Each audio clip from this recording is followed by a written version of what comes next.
All right, ladies and gentlemen, it is time for our Wednesday show. This is the Paranormal Portal. I'm your host, Brent Thomas, and we are live and back at it here, and we almost forgot what we're doing.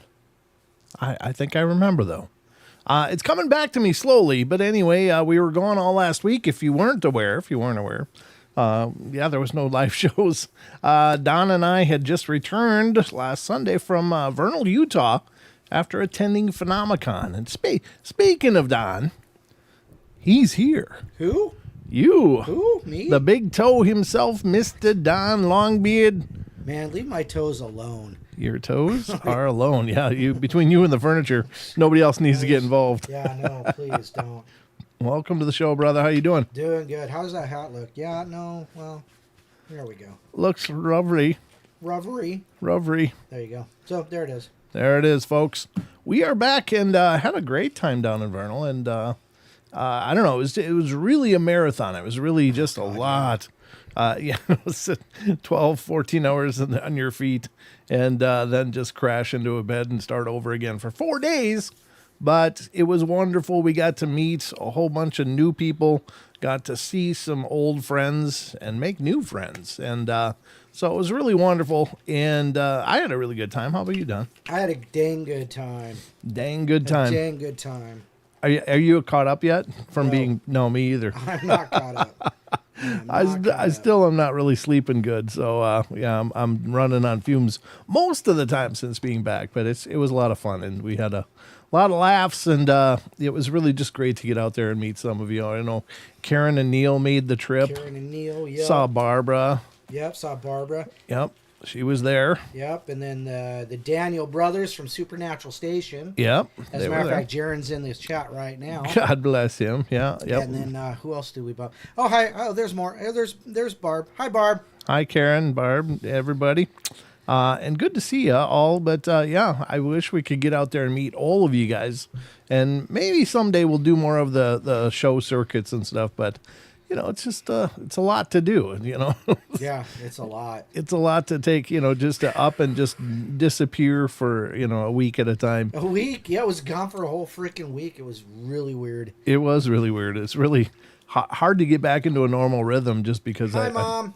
I still feel like, like I said, you don't sleep real good. Yeah. It's not home, so you never really restfully sleep. But then it's just all of the activity and stuff. When are you coming to Canada? Canada? We're only an hour and a half from Creston. That's true. Yeah, we are real close. Oh, hey, Lucky Gypsy. Thank you very much. Appreciate that. And hi, Portal Mom. Good to see you as well. And yeah, it's wonderful. Wonderful to be back though, because I did miss doing the shows. I was actually extraordinarily excited throughout the day today to get back and get back in the seat here and talk with you guys, because it's definitely a big part of our lives, So at least my life. So after Australia, Maggie says Canada after Australia. Isn't unknown in Australia anyhow? No, Unknown's up in Canada. In Canada, okay. Yep. All right. Yep, he's up in Canada. And Maggie, of course, is in Australia. And Australia. then Nessie's over in New Zealand if she was right. here. Yep. Yep. Oh, we need to talk to that gal, too. Which one? The one that got the pictures at Phenomicon. I have to reach out now. You know what? I'm going to do that right now. Sure, why not? Yeah, I'll just do the show. You take care of that. Absolutely. Don't worry. I'll get the stuff booked. I'll get the stuff booked for you. Yeah, so anyway, we're back, and yeah, it's great to be here. We're, of course, going to go through the news here in just moments, and then we're going to get to the Discord question of the week. Once again, thank you, Chucky, for keeping the Discord questions of the week flowing. That's been a huge help, and we're going to get into more weirdness in the Cryptid Corner tonight, so we got a lot going on. I don't know about you, but I got a hankering for some news. What do you think, Don? Sweet. News. It's time for the news. Because it's hump day, Don. Hump day? That's right. All right, let's check out the news and see what's been going on in our world, at least recently. Yeah, let's find out.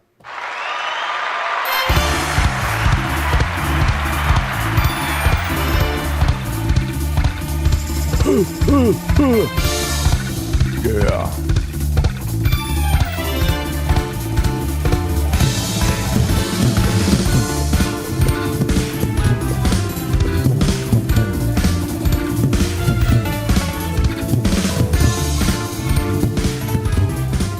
See that? I gave it a real low end there, Don. Did you hear that? Yeah, it was real low. Yep.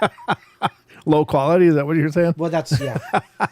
Hey, so there was this guy giving a talk at a paranormal conference one time, and he says, well, how many people have seen a ghost? And half the people raise their hand. He goes, that's great.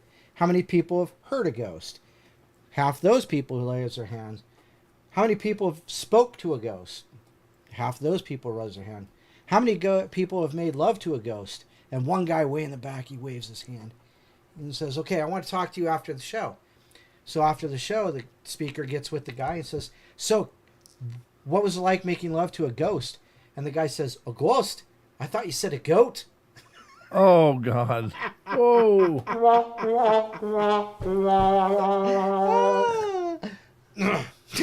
All right, well, there we go.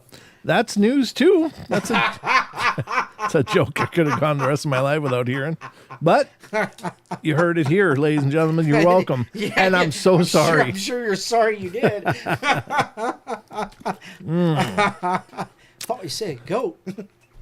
You said a ghost? I thought you said a goat. All right. Well, anyway, let's get to more of the news.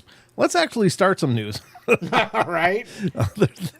Other than hey, just breaking news: Paranormal Portal is demonetized. No. Anyway, all right, let's get to it. First article up for the News Festival of Fun here. I got 4 of them for you guys tonight. Gave you an extra one because we missed a week, so we got to do a little more. Did you know there was a secret UFO memo, Don? No way. Given to Justin Trudeau, apparently. Justin Trudeau? Yeah. Wow. So whatever that is all about, I don't even know, but I caught this headline and I was like, oh, Well, that sounds at least a little interesting, so let's get into this. From unexplained-mysteries.com, ladies and gentlemen, please support this site. They are amazing, and I love this site just a lot. I think it's great. They do a wonderful job, and so head over to unexplained-mysteries.com and support what they're doing over there. All right, details of secret UFO memos sent to Justin Trudeau was revealed. This is by T.K. Randall of September 10th, 2023. And the article begins, and yeah, it's not too long. Okay. The memo concerned the shooting down of a UAP over Canada's Yukon Peninsula earlier this year. Back in February, the downing of U.S. fighter jets, of a Chinese balloon over U.S. soil was followed up by a downing of 3 other objects of unknown nature and origin. The first of the 3, which was described as cylindrical and silverish gray, was shot down by an F-22 Raptor after it was observed flying at an altitude of around 40,000 feet over Alaska. The second was downed over a short time later over Canada, followed by a third over Michigan. Now, a previously unseen memo that was sent to Canadian Prime Minister Justin Trudeau following the incident has been brought into the limelight. The memo reportedly states that the object shot down over the Yukon was in fact the 23rd such object to be tracked over the continent during the first few weeks of 2023. Object number 23's function, method of propulsion, or affiliation to any nation state remains unverified, the memo reads, before going on to suggest that the wreckage might never be found. Of course not, because that would be plausible deniability, right, Don? That's what I would think, yes. It is unknown whether it poses an armed threat or an intelligence collection capabilities. The area in which the impact occurred is known Caribou Migration Route. Okay. All right. Which opens the possibility of future accidental discovery by indigenous hunters. The memo did, however, also play down the significance of other sightings. NORAD numbers objects on a sequential basis per year to track every detected object that is not immediately identified. Upon cross-examination, most objects are found to be innocuous and do not meet the threshold for higher reporting or engagement. The wording is similar to what U.S. President Joe Biden said about these incidents at the time. Nothing right now suggests that they are related to China's spy balloon program or that they are surveillance vehicles from any country, he said. The intelligence community's current assessment is that all 3 objects were most likely balloons tied to private companies, recreation or research institutions studying weather or conducting other scientific research. Well, there you go. So they were all balloons, nothing to see here. Carry on. Move along. Move along. That's it. That's exactly right. So that's apparently, I don't know how we're getting this information. Like suddenly it's... Through filters. Huh? Through filters. You think? Yeah, I think it's propaganda.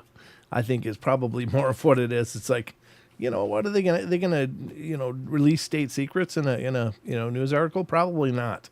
But you're gonna get a take on whatever's going on, and it's probably not the accurate take. But anyway, that's the first article up for the news on tonight's show.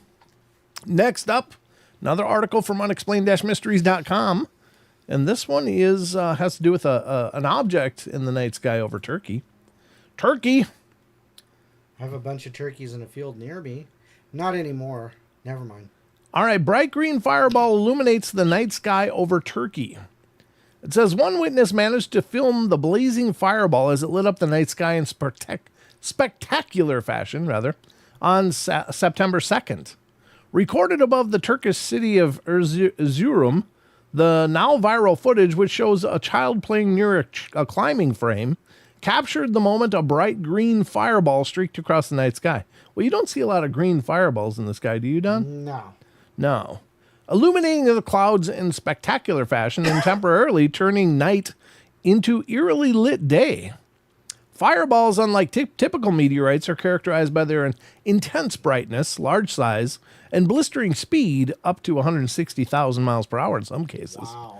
The bright green coloration of this particular example was mostly down to nickel within its core. While the spectacle is not something you would likely soon forget, the youngster in the video was so intrigued by the toy he was playing with that he ended up missing the entire thing. How the hell hell? He's just must have been a good action figure. Yeah, it was fun. Yeah. At least he will have he will have been able to watch the video back afterwards. I guess this is that the toy? What the hell's going on? Let's take a look. It's a video from Twitter, I guess, or something. Let's see what it said. Oh, look at that toy, though. That is pretty epic. That's a pretty cool toy, though.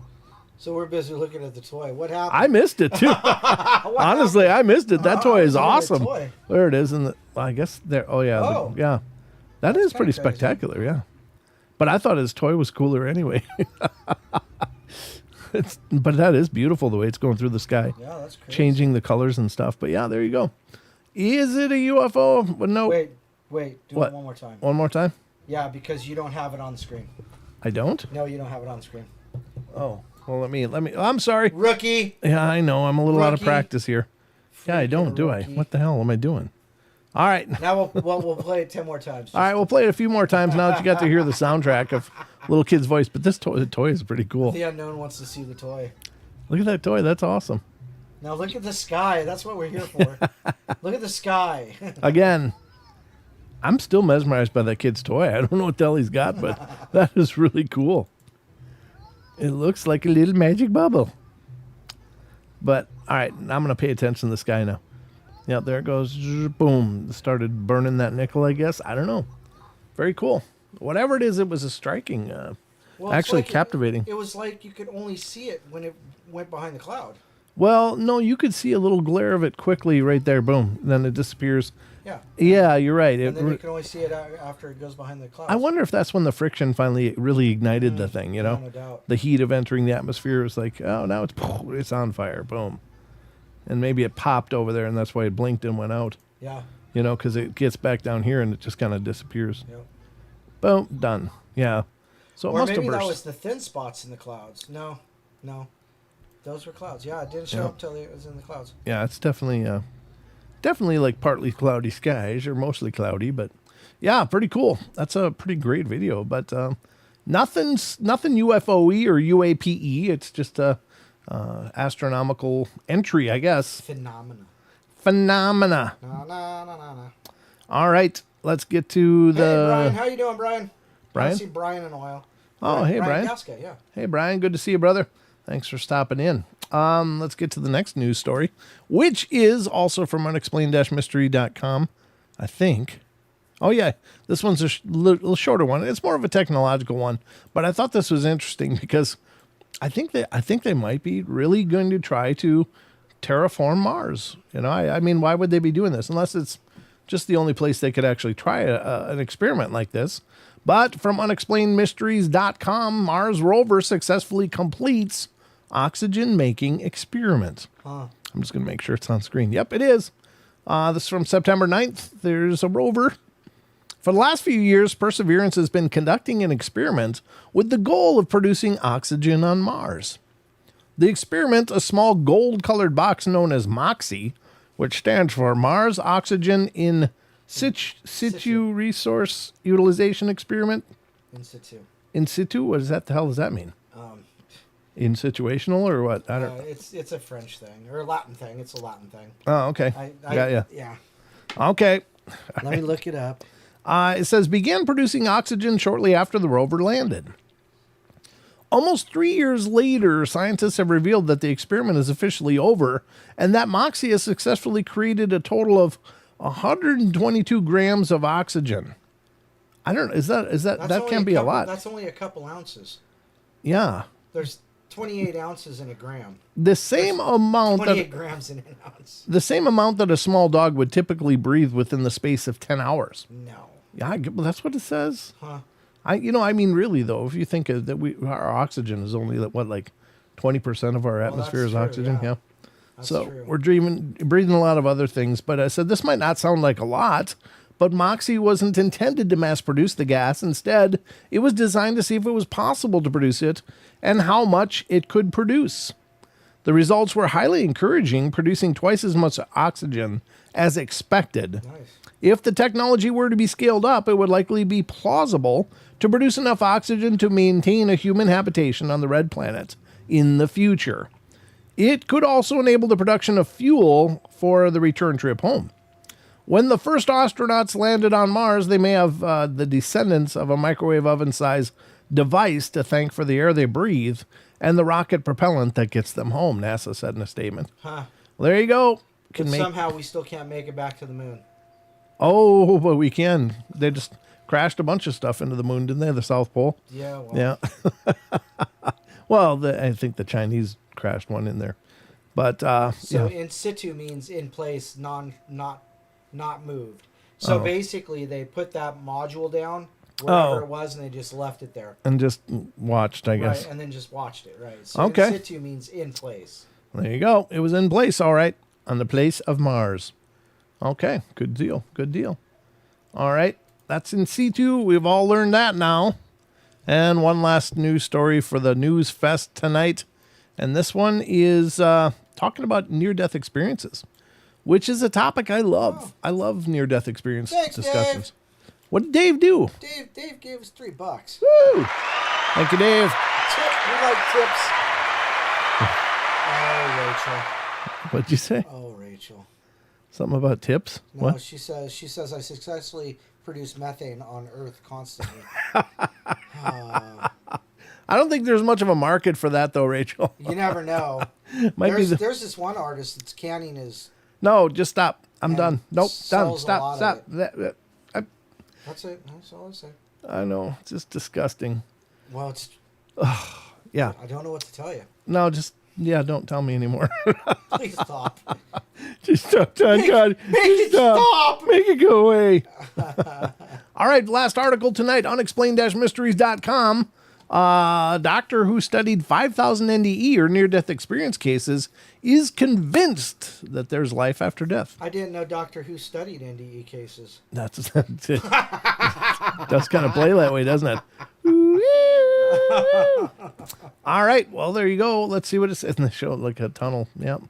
Oncologist Jeffrey Long is about as qualified as anyone can be to claim that we continue on after the physical body dies. Long, who gained a keen interest in the topic of life after death after reading an article on near-death experiences, was so intrigued by the subject that he ended up founding the Near-Death Experience Research Foundation in an effort to get to the bottom of the mystery once and for all. Over the course of 37 years, he studied close to 5,000 NDE cases and eventually reached the conclusion that life does go on after the physical body dies. Oh, Sugar Britches remembered. Woo! Thank you. 14 months.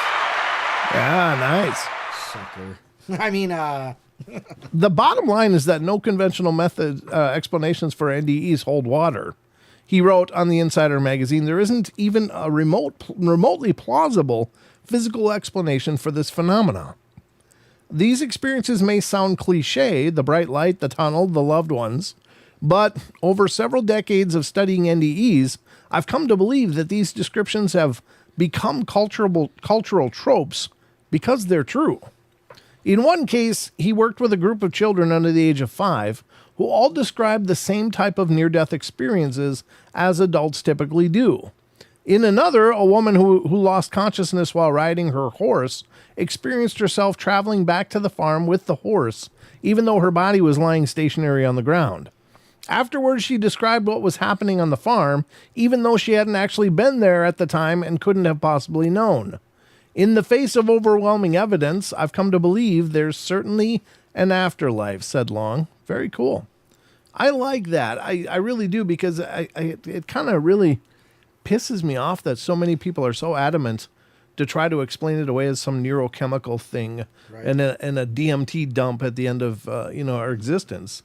It's like, no, you know what? There's got to be more to this. And so I'm glad that this person is doing what they're doing, and I'm thrilled they come to that conclusion.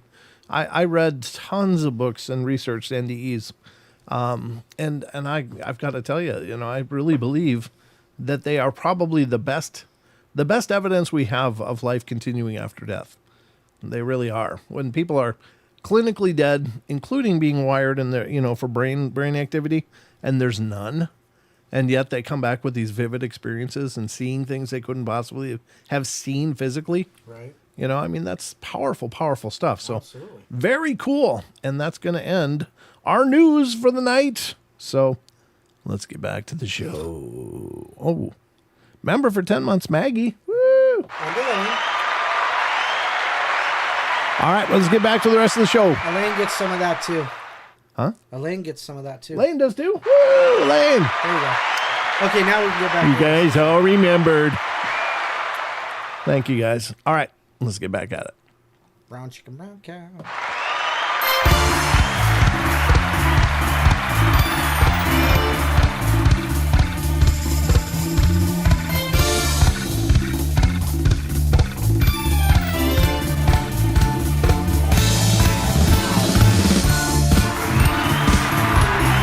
Sugar Britches! Sugar Britches!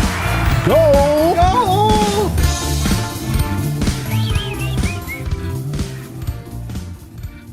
All right. Well, there we go. So there was this church that hired a guy with no arms to ring the bell to call everybody to church.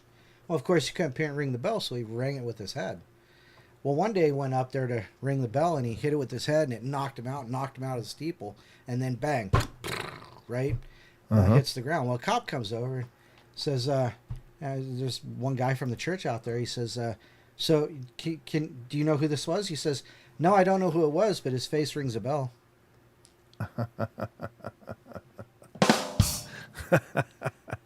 Oh, my God. Well, there you go. What do you say to that? I don't even know what to say to that.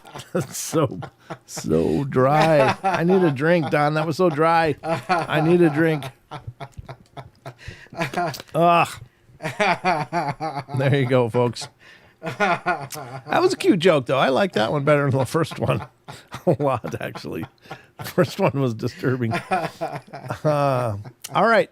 Well, welcome back. We are done with the news, and we're now going to move on to the next part of our show, which is one that I've really enjoyed. I've enjoyed this one a bunch, and I think it's been a great opportunity for you guys to weigh in on phenomena and to hear what your thoughts are. So without further ado, let's get to this segment of our show, which we will call the Discord question of the week. I can't help it. All right, folks, welcome to the Discord question of the week, and this is our opportunity to ask some paranormal type of question to our Discord community. And if you want to be a part of the Discord community, check the description in the show notes below, and you'll see a link to join the Discord server if you are so inclined. Love to have you guys over there and join in the fun. What the hell? That was your cat. What happened? Just came jumping up here. Oh, did he? Yeah. Oh, like, Pikachu did? It scared the crap out of me. Yeah, I was like, what are you doing? I look over and you're like, got your hands up. I didn't know what's going on. He doesn't know either, apparently. Apparently not. He was very disappointed to see. He's not even like, oh, sorry. He was more like, he's like, yeah, what are you doing in my chair? Get out of my chair. Well, anyway. Wow. So we're going to do the Discord question of the week now, folks, and talk about all this craziness we've been talking about here on the show in terms of the strangeness that is the paranormal. But I also want to say we're going to gearing up to do another shirt giveaway on our Discord community to members. So we're gearing up for round 2 of the Paranormal Portal shirt giveaway, and it could look just like this one. This one just came in the mail. It's supposed to go with me to Vernal, but it arrived after Don and I left. So it was not in Vernal. It was not. It was not. It was in the home. In situ. Yeah, it was in situ. Now you know what that means. At the house. It was in one place when I wasn't there. So, but this is a great opportunity to hear what you guys think. So, and I love what you guys have put on the table and told us in terms of these strange phenomena. And again, thank you, Chucky, for keeping this segment fresh and continuing, because I don't have to do it now, and I really appreciate that. It really helps out a ton. So, without further ado, let's get to the question of the week. Here is the Discord. In case you haven't seen it before, this is what Discord looks like. Over here is the servers. There's the Paranormal Portal server right there where my mouse is circling. So you click on that. After you join, you'll be brought to here, and this is what it looks like when you first join. You join the general chat, and then here along the left, the column here is all the discussion groups possible, and you can use your mouse wheel to scroll up and down and see them all. But are you there, Don? I'm sorry, what? Okay. So when you join here, then just click on the Discord or the question of the week, rather, here, and this will bring you to the question. Or we'd love to hear what you have to say. So this question will be read by our very own Mr. Longbeard, right? Yes, I can read. Okay. Wish I would have bought my glasses. Yeah, Chucky comes up with some really good ones. So this one's pretty good, too. People that encounter supernatural phenomena often describe multiple experiences throughout their lifetime. Do you think that any supernatural experience forcibly causes a higher state of consciousness in order to be more aware of the unknown? That's a great question. That is a great question. And he's always got them fleshed out, too. It's really well. Aggravated progressive. Definitely. I'm much more sensitive to people and places and had mild supernatural experiences since living in a haunted house. So, yeah, interesting, yeah. ZX81 version 2. It definitely leaves a more open mind to things around you others don't feel or see. Right, yeah, it opens you up as opposed to, yeah. Colleen Bow. I feel there is definitely something to that. I'm not sure I would use the word forcibly, but definitely a higher sensitivity to surroundings, whether it be physical or supernatural. Mm-hmm. ZX81 version 2 says, again, also the thought of spirits gives me hope for something beyond this illusion. Amen. And I just had a Styx song go through my head, The Grand Illusion. Anyhow, Eric the Purple Hobbit says, in some cases, yes. In others, I believe it makes a person tend to close off to the supernatural. Not that they can completely block it off, but they'll be the first to diminish the experiences of others, always trying to find another explanation. Sure. There you go. Yep. M says, many people that have been abducted since childhood are more in tune with sensitivity or sensitive to other phenomena. Absolutely, I could believe that too. Ash Hermit says, interesting question. I think once you've experienced something, either it's much harder to ignore or explain away. You have reached a higher state of consciousness, or both. My personal opinion is both.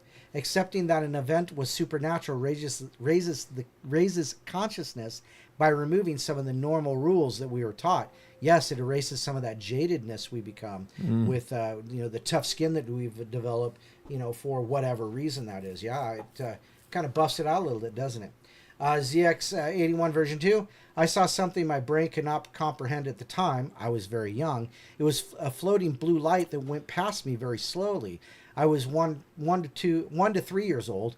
No clue. I remember this happening because all I saw was blue light off the police car, 1980s UK police car strobe, which I had seen before when out with my parents. Yep. And yeah, my eyes saw the strobe, nothing more. And a female voice told me not to touch it. But for some unknown reason, I did exactly what she said. Well, that's good. Yeah. The blue light passed me and went through the wall into the house next door. Still have no idea who the voice was or exactly how she sounded now, but I remember it so vividly. Wow. I also suffered bouts of deja vu as a young kid quite a few times. There's more to this, and I may have to write it down one day for everybody to hear. Yeah, hey, I got a great idea. What? Call the podcast. Oh, yeah. Let Mr. Brent over there interview you. Yeah, we'd certainly love to talk to you in person. Yeah, hear all of that. Yep. Karen. Hi, Karen. Oh, Karen said that she has to buy one of those shirts for her and Neil. Oh, yeah. Definitely. Yeah. By all means. I think you are either aware or not. I think everyone has the ability of some sort. I don't think it necessarily forces you to have a higher sensitivity. It may just make you more aware that you have it and reminds you of your ability. Reminds you of the ability, say. Sure. Mel Shepherdess says, I don't think the spiritual can force us into a state. However, I do think that when we fully integrate our supernatural experiences into our life, then we become more humble regarding the wonder of reality, and therefore more open to future potential wonders. And this openness is like a welcome sign, an open sign to the spiritual. In other words, a supernatural experience gives us a choice to accept and admit that there is more to life than the material which is really the physical manifestation of the spiritual. And when we do, it is as if we are giving permission to understanding, experiencing even more. Yeah, that's nice. Very cool. Paradox Fossil says, I think it's a stepping stone or beginning of a more heightened awareness of the fact, regardless if it's negative or positive experience. Chasing Mountain Builder says, I think children have more proclivity to it, to a degree, and then some more than others. For example, I have many memories of my family telling me how creepy I was as a kid, talking to spirits and things they couldn't see. Knowing things I wasn't supposed to know, etc. I believe it started with an encounter with the supernatural entity. But I have a different view of it than I did before. The more I think about it, the more I realize that I might have called that entity in. That's kind of scary in a way. At the time in my life, I was exposed to some pretty monstrous humans. I think I tried to physically, for lack of a better word, psychically, for lack of a better word, push out my intentions to summon a monster. Wow. To help me with the monsters I was already dealing with. I mean, none of this is in a metaphorical way, but that's a long way of saying, yes, I do believe it, I do believe that because it happened to me. Wow. Goodness. K-Love says, or is it DNA blood lineage that allows them these special gifts? I have no clue. Yeah, it might be. Yeah. Because they talk about generational witches and generational magic, you know, things like that. You pass down. My grandmother was a witch. Well, you know, okay. Sure. Whatever. That doesn't mean you're actually a generational witch. It just means your grandmother was a witch. But it could be. Cryptic Chaos. I think the experience awakens people to look beyond what they can see and what they know, and they know what to look for. My husband grew up in a haunted house, and he's had many weird experiences after moving out. As for me, I haven't experienced anything like that, but I have had 3 UFO experiences. Oh, okay. Well, I believe they were UFOs because of how they looked and how they moved around. I live in a tiny rural town, and after my first experience, I try to always look at the sky and look for anything out of the ordinary, while my husband has only experienced ghostly encounters. Oh, okay. Wow. Puck says, I've had many experiences over my life. Cat mutilations, many ghosts, and unexplained glows around a farmhouse, for example. Wow. I still would see the cryptid, though. I have lived in Pennsylvania and drove through the Pine Barrens and live in Oregon. I believe we are all sensitive but may shut down the messages. That might be true, yeah. So Pennsylvania, the Pine Barrens is in Jersey. Yep. And then living in Oregon, yeah, that's the Northwest. So yeah, that's cryptid central over there. Fathom 13, life itself is a miracle. Miracles are supernatural. If so, all life itself within some form of the supernatural. Supernatural energies are lines of communications like a phone. Just not always verbal communication is in that way, but more like with experiences. We are always inadvertently making calls with our own positive or negative energy, just with a poor connection. Energies are always trying to call to us, or sometimes they even leave a message. Sometimes it depends on your willingness to accept the call or care enough to keep in touch to receive another random call at a later time. Some people might not care enough to acknowledge certain energies to want to be bothered, or they have put themselves out of range. Some people might make intentional calls all the time and leave good messages in hopes that someday they'll get answered. These calls to the positive or negative energies will affect your life energy the same way.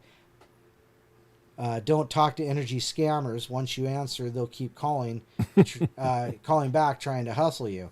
Just hang up. Call your mom or your grandma instead. Yeah, no doubt. And then Ash Hermit says, energy scammer is my new favorite term. Yeah, that was pretty good. So, not only are they answering the questions that are asked, but they're also interacting with everybody else as well. Just like Ash Hermit, he read Fathom's, well, I'm making an assumption. Ash Hermit read fathoms and responded. Energy scammer. That's kind of an interesting term. Yeah. But yeah, does it? I think it certainly does in a lot of cases. Like you said, you've talked about, you've had these experiences, and once you've had these experiences, you seem to be a magnet to new experiences. Mm-hmm. As to me, I just like pull in bad energy and like break my toe and stuff. So yeah, there's that. What can I say? I think everybody is born just by virtue of being alive. I think we all have these spiritual gifts, but some people are born with them wide open. Some people are born with awareness. Some people have to work like hell to break through a lot of stuff to get it to to a point of sensitivity. But I do think that these are transformative experiences, and I don't mean just psychologically. I think that when you're interacting with these different energies, you become more receptive to them. I think there is something to that.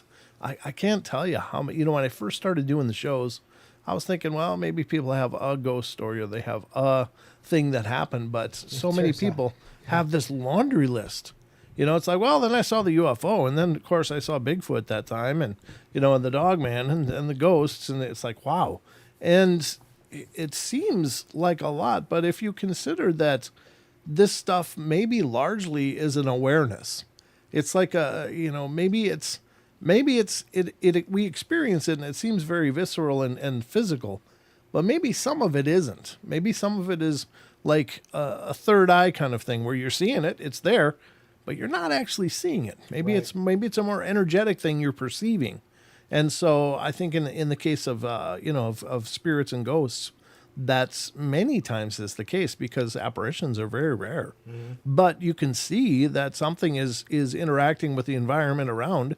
And so whether it's by temperature, whether by things moving, noises or smells or any other number of interactions with the physical environment around them. So I think that we are, the more we experience, the more it seems we're going to experience. And that, I think that has a lot to do with awareness. Like maybe when you see your first thing, it's like cracking the seal. Right. And then after that, every subsequent experience opens you up a little more and a little more. So I think that was a great question. And thank you, Chucky, for asking it because that's very profound. And you guys were really, really engaged with this and wonderful, wonderful feedback. So that's my take on it. But I think that was good. What do you think, Don? I think it was a great question. I thought the interaction was wonderful, too. We absolutely love that. Yeah, it's just really cool. There you go. It's really cool. So thank you, guys. And remember, there'll be questions before every live show, Wednesday, Friday, Saturday, unless we have a guest. So watch for those regularly on our Discord. And I'm sure Chucky will have another one up for Friday night before we know it. So this has been the Discord question of the week. Barbara says, I'm still super tired from tripping in Utah. Me too. I still don't have my feet under me at all. I'd just like to be tripping through Utah. Well, yeah, it was a hell of a journey. It was. And you know what? Thank you, Barb, for that cup. I absolutely love that mug I bought. Our friend Barbara Mora was there, ladies and gentlemen, as you may or may not have known. And she had a table in the same area we did. And we visited a bunch with her. It was really nice. So she did this. Everything she had out there was really cool. But she did this plaque of the Native American petroglyphs dealing with Sasquatch, and it was so cool. Did you not get it? No, it was just boom, gone. It is what it is. Yeah, and I knew it. I saw that, and I went, God, that's going to go fast. And sure enough, it was just gone. So I've talked to Barbara, and I hope she'll do this, but I hope she makes them and makes them available in the Discord. In their Discord community also, ladies and gentlemen, we have a marketplace, Paranormal Portal Marketplace. And it's open to all of you as well. If you guys make or provide some kind of service you want to make available to the rest of our Discord community, please advertise it in there. There's different, let me just put it up on screen. There's different segments, and this is the marketplace right here. Hi, Sheree. And there's a giveaways that we do. Whoops. Wait, I was in the wrong place. Apparel is here. Oh, Chucky! Look at that. Look at that sexy fella. He's got a hoodie just like the shirt I'm wearing. Yeah. Then there's crystals and jewelry. We've got a few people in here that are making jewelry and beadwork. And so Love Rocks Company, of course, is David Barnes' fiance, and she makes great stuff. And there's more. And so if you make something, and if you want another segment added, if there's another subsection that you'd like to have added to promote what you're doing, then just let me know or Sheldon know or whatever, and we'll add another one. But yeah, feel free to use this, guys. This is your opportunity. So E-Rev says, I went to y'all's Discord for like a day. They all kind of tripped me out. What do you mean that? What do you mean by that? Let us know. What do you mean?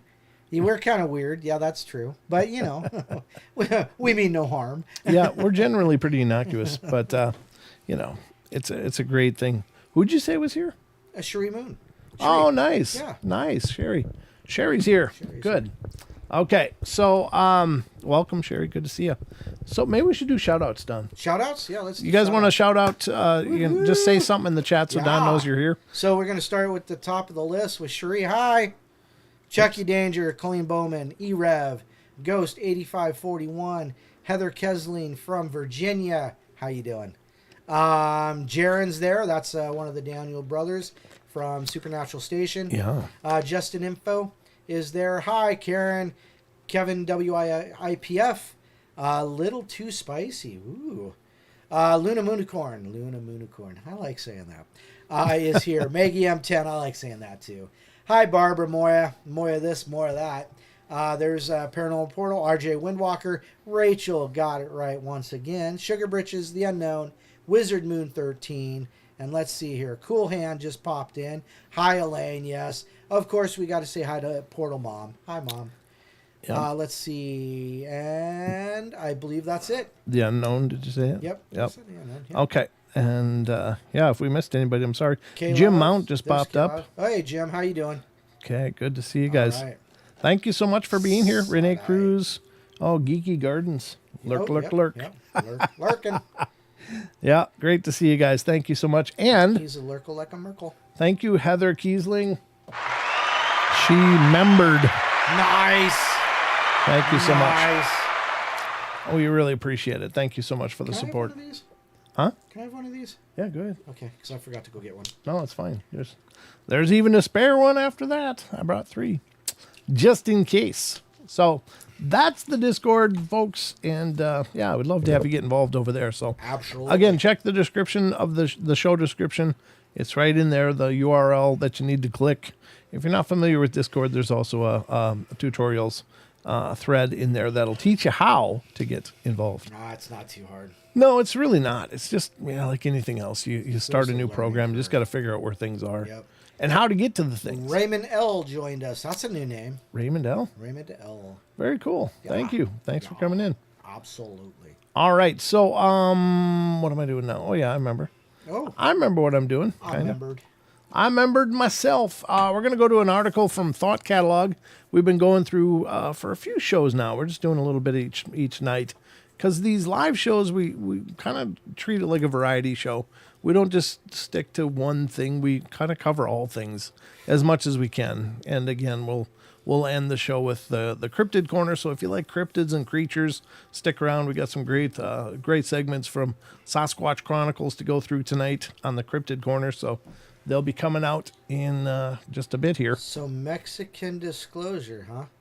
Let's see here. Mexican alien disclosure. What are you talking about? Mexican. Chucky. Mexican alien. What did Chucky say? Alien disclosure. Did you say the Mexican alien disclosure? No, I haven't. I didn't hear anything about that. I don't think.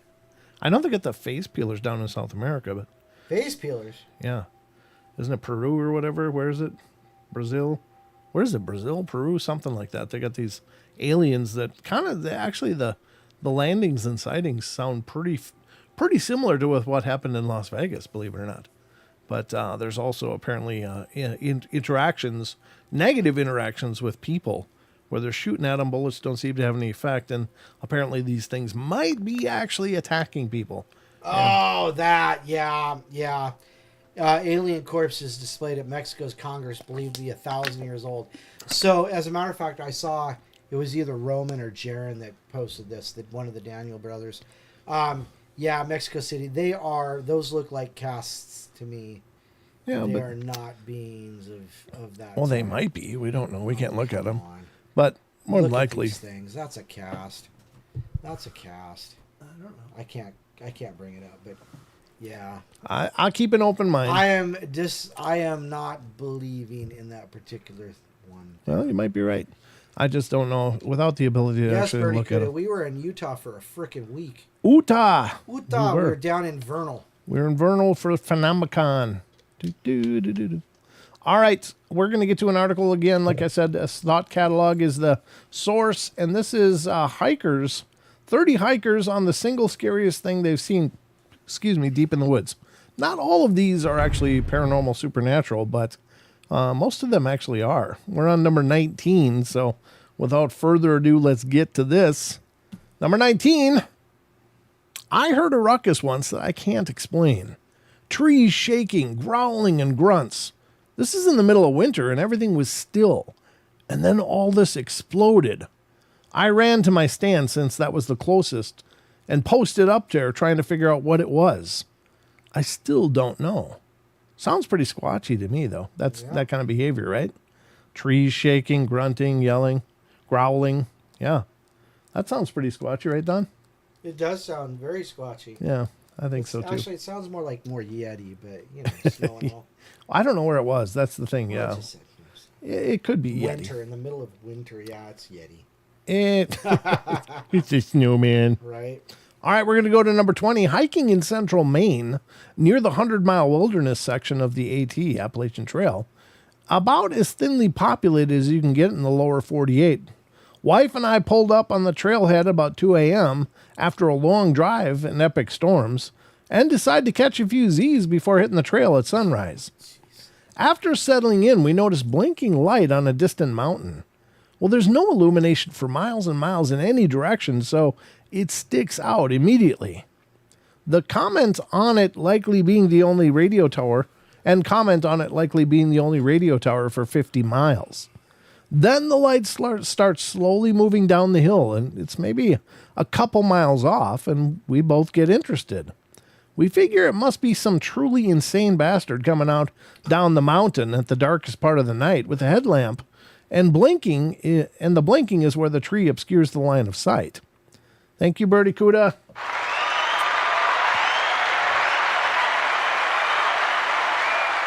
It keeps coming and picks up speed, and at this point we start to make casual jokes that it's coming right towards us. I can't remember how long we had the car's lights off, but at this point we turn them back on as we're starting to feel a little creepy. We watched the light come down the hill, covering the couple of miles in a minute, maybe two. And then it's right outside, about 20 feet off the ground, and blinking. We grab a flashlight and try to see what it is, but we can see nothing. It's just a blinking light about the brightness of a dim streetlight appearing every few seconds. It hovered there for around 20 minutes, and then it was suddenly gone. To this day, we have no idea what it was.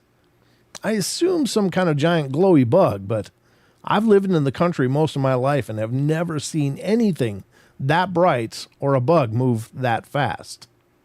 Yeah, that's creepy, huh? Yeah, that'd be nuts. Sounds kind of like, those weird orbs that appear in the forest, but the blinky part is a little weird.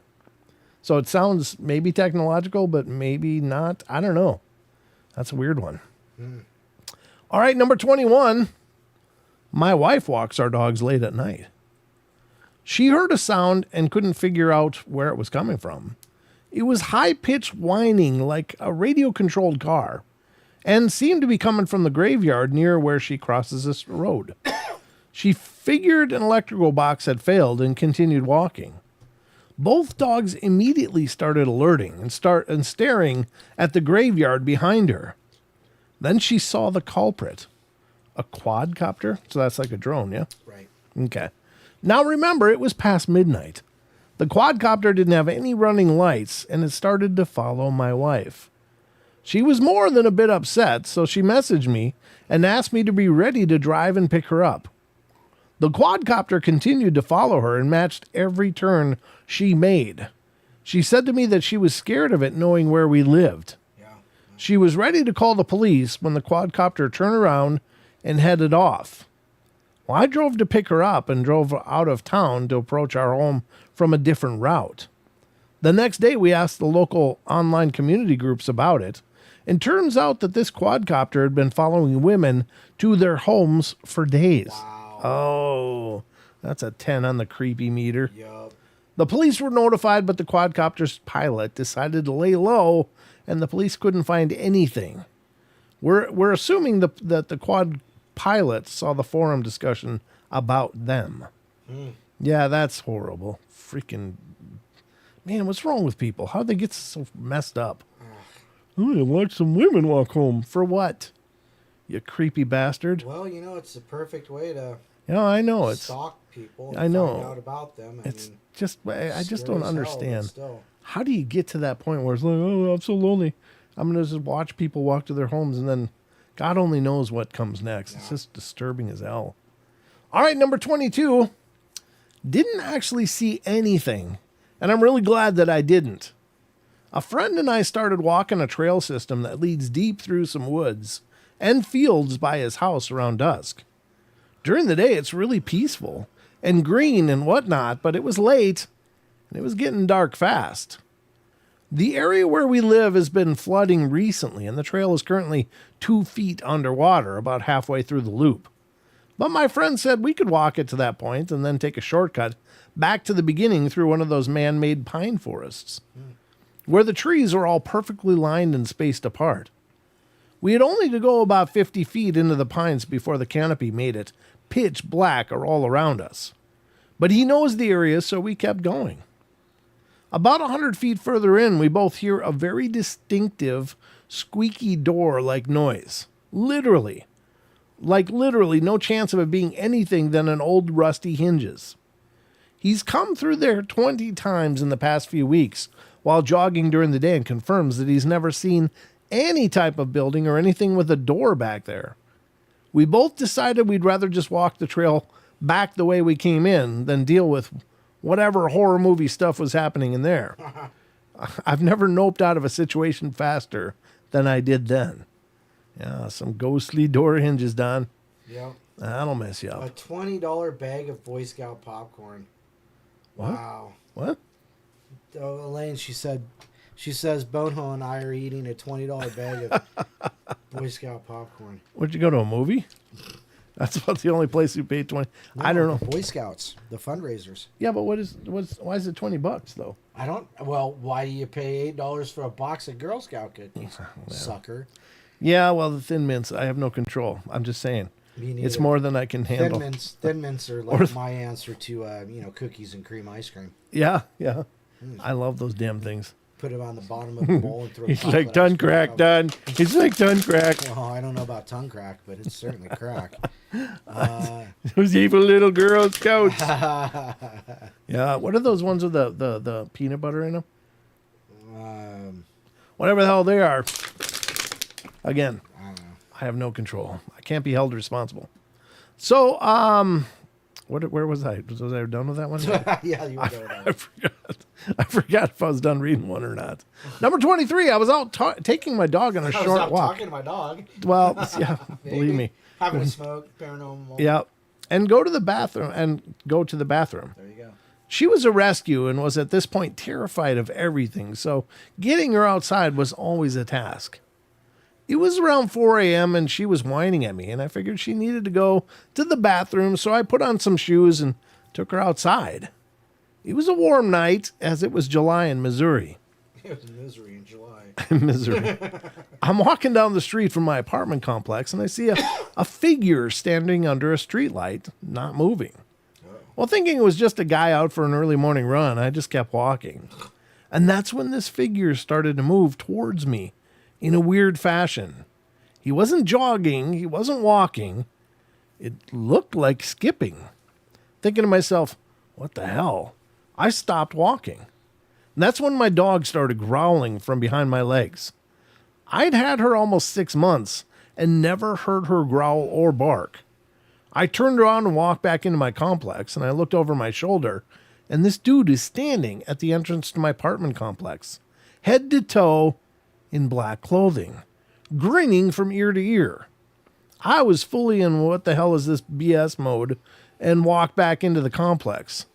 Further, while checking to make sure Smiles didn't follow me. I started to walk towards the entrance, and he turned and slipped away into the night. I went and talked to my landlord the next day, and she told me they'd had multiple reports of this guy skipping around the complex late at night. But whenever the cops showed up, he was gone. Yeah, that's weird. I mean, it could just be some bizarre bastard, but it could be something way creepier. Tagalongs. Tagalongs? Could be. Yeah, maybe. Whatever the hell it is. Yeah, that's right. And, Iris says the other ones are called do-si-dos. Tagalongs, yeah. Oh, the cookies. I was like, what is a tagalong? And I was like, well, something tagging along. Oh, that's, the cookies. I got you. Do-si-dos. Wow. Cookies. Yeah, sorry. I was trying to get it out of my head, guys. They're not helping now. Those damn cookies. All right. Number 24.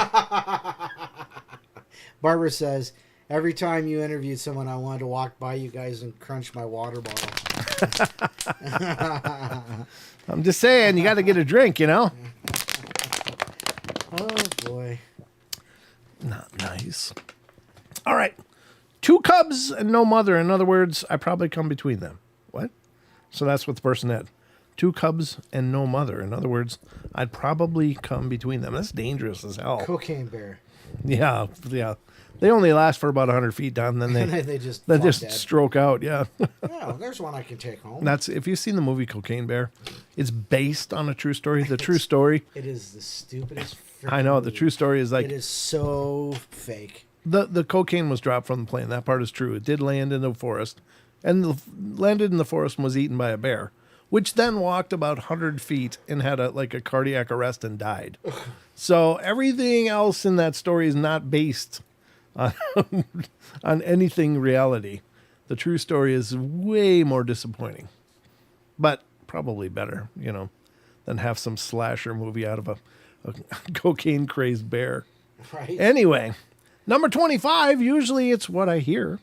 Large fallen branches snapping just out of sight of my headlamp, or waking up an hour later and hearing steps and leaves rustling, but too exhausted and fearful to inspect or want to know. Probably nothing important anyway.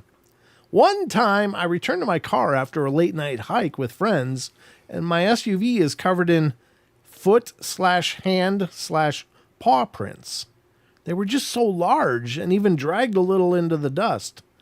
It was on or near a large military base in the mountains. What is it about military bases, Don? They always have all these weird things around them. Experiments, you think? Experimentation, yeah. Yeah, maybe. The island of Dr. Moreau. But I think it was just some local enlisted may have made them to scare us, but it was just so well done. Pretty scary for all of us because it's what you'd imagine the Blair Witch would do. Oh, jeez. No animal did it. Wow. Well, that is creepy. Number 26. This happened to me a few years ago. I used to go to school at the University of California, Santa Cruz. I'm a runner, and the campus is in a beautiful redwood forest, so I would run the trails, and one day I left it a little later than usual on a run through one of the more isolated trails, and here's where it gets weird. I was about 15 minutes running deep into the woods and still hadn't seen anyone else around, and suddenly, up ahead, I saw what appeared to be a homeless man in ragged clothing walking on the trail. Now he was walking further into the woods, and this path went very, very far, and the sun was setting. AKA, this man was spending his night in the woods. I wanted to reach my usual running checkpoint before turning back, so I decided to keep my distance and run by. As soon as I passed, the man called out to me, "What came first, light or sound?" In my head, I was like, what the hell is this guy, nuts? But I decided to humor him and yelled out, "Light," without looking back, and he said, "Well, I think it's sound, but who knows?" And started mumbling to himself. I continued on. I reached my goal and started to head back, and it was really dark now, and I was feeling sketched out, and had to pass this guy again to get back. He seemed pretty crazy and potentially dangerous, but I didn't have a choice. I got past the point where I first passed him, but he was nowhere to be seen. There weren't any other branches in the trail, and he must have headed back. I would have seen him by then. He must have gone off the trail. Suddenly, a girl from up on the hill screamed for me to stop. I stopped and looked up on the hill, but it was too dark to see anything. I was freaked out, and I called out to ask if she was all right, and eventually saw her climbing down. The hill was really steep, so she put a lot of effort to get up there and away from whatever was after her. She said that she was on the run when a scary homeless guy started harassing her, and he chased her up the hill, but she didn't know where he went. She was going to spend the night there until I came along because she was too scared to go back down. At this point, we both wanted to get the hell out of there. Who knew if this creepy man was like lurking around watching for us from the dark? So we ran back together and made it to the road. She thanked me and we parted ways. Never ran back on that trail again. Santa Cruz can be a pretty weird place, and I've heard legends of students flunking out of school there and then just living in the forest. Maybe this guy was a student from years past. It's where the failure students go. They just go live in the rough in the woods. Wow. They turn into hermits in the redwoods. That's weird, huh, Don? Yep. Not really paranormal, but definitely not normal. All right, we're at 27, so I'm just going to read these out. What do you think? Sure. There's only 30 of them. So, number 27, when I was younger and stupider and going to college in the North Georgia mountains, my friends and I would go hiking a lot on the trails near campus. I got pretty familiar with the area and being out in the wilderness at night in general, which probably made me too confident. One night the full moon was out and the weather was perfect, so visibility was crazy good. Everything was basically washed in dim blue light. I was slightly stoned and feeling adventurous, and I love doing fun stuff alone, so I decided to enjoy a night hike by myself. I took a flashlight, but this is around 2002, so no cell phone.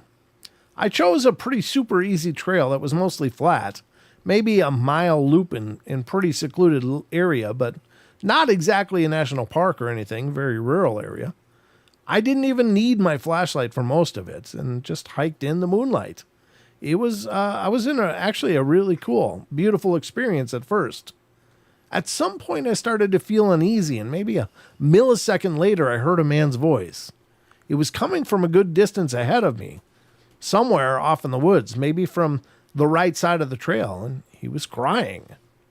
I'm honestly an empathetic person, and 99.9% of the time I hear someone crying, I want to comfort or help them in some way, but this time I felt sick in my stomach, like a dry panic attack, if that makes sense. And I remember coming very close to calling out to him because my brain was trying to tell me he might be hurt, which was the only reason I hesitated, but it was like my body shut my voice down before I could say anything.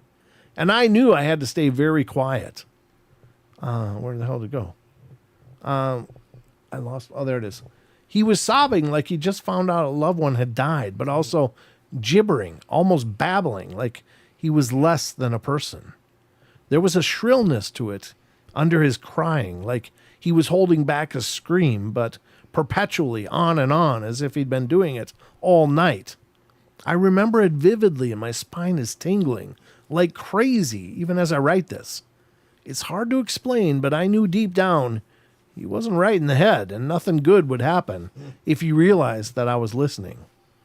I went back the way I came. It was like I had tunnel hearing, and the only sound in the world was that crying.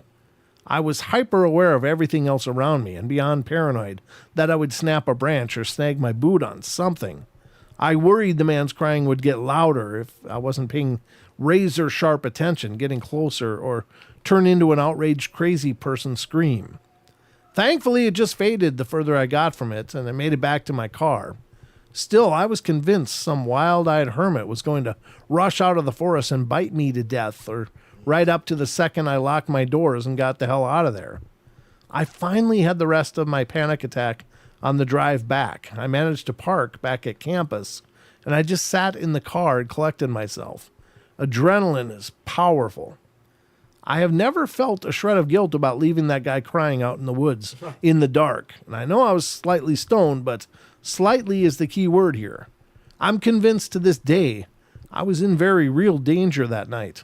Definitely not as insane as most of the stories in threads like this.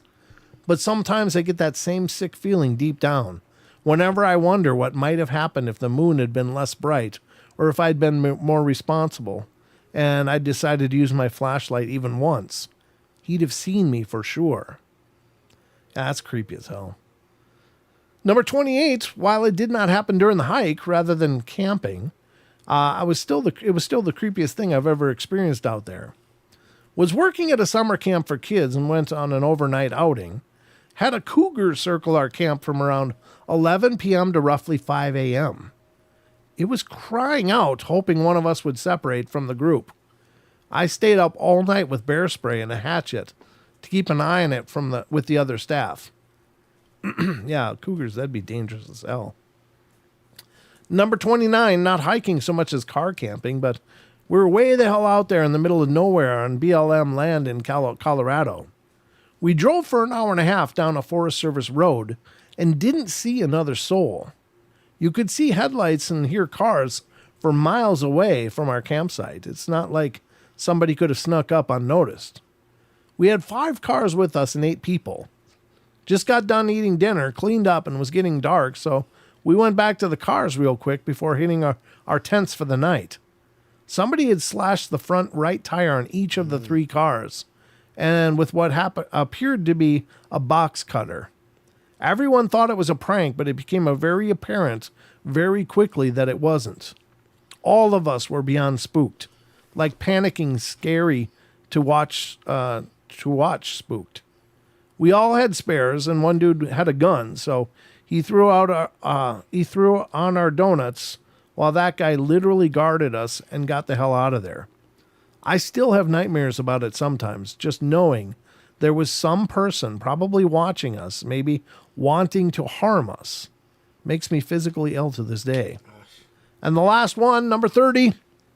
I used to often spend my summers bouldering with my friends by a relatively large forest that was about an hour and a half away from where I used to live. We used to spend some of the nights camping out there just to save some travel costs and time. Anyway, I think this was roughly like the 3rd or 4th time we were out there camping. My friend had left all her climbing gear in her rucksack just outside her tent, or we definitely think she did anyway. The next morning, we found her boots, a few clothes, and all her chalk powder had disappeared. We figured that it could have been completely feasible that she misplaced it, although we were quite sure that they were next to her tent. We didn't really want to believe that they were stolen.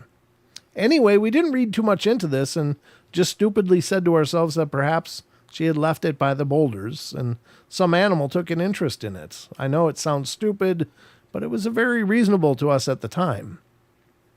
Anyway, fast forward a year, we're at the same spot as usual, sitting by the tents and chilling after having some food. Mind you, it's pitch black out, and only the camp area is lit by the fire. I go somewhere a bit out of sight for a slash, and what do I see? A dude in a full-on ghillie suit, laying on his stomach, looking right towards our campsite. Wow. I kind of stood there frozen as this dude clocks that I've seen him, and he just bolts it out of there. I don't know whether the events to the year prior was related to the ghillie guy, but this definitely has stuck to all of us, and we haven't been back there since, which is a damn shame. Now, what would you say? Is it a guy in a ghillie suit, or could that just be a squatch?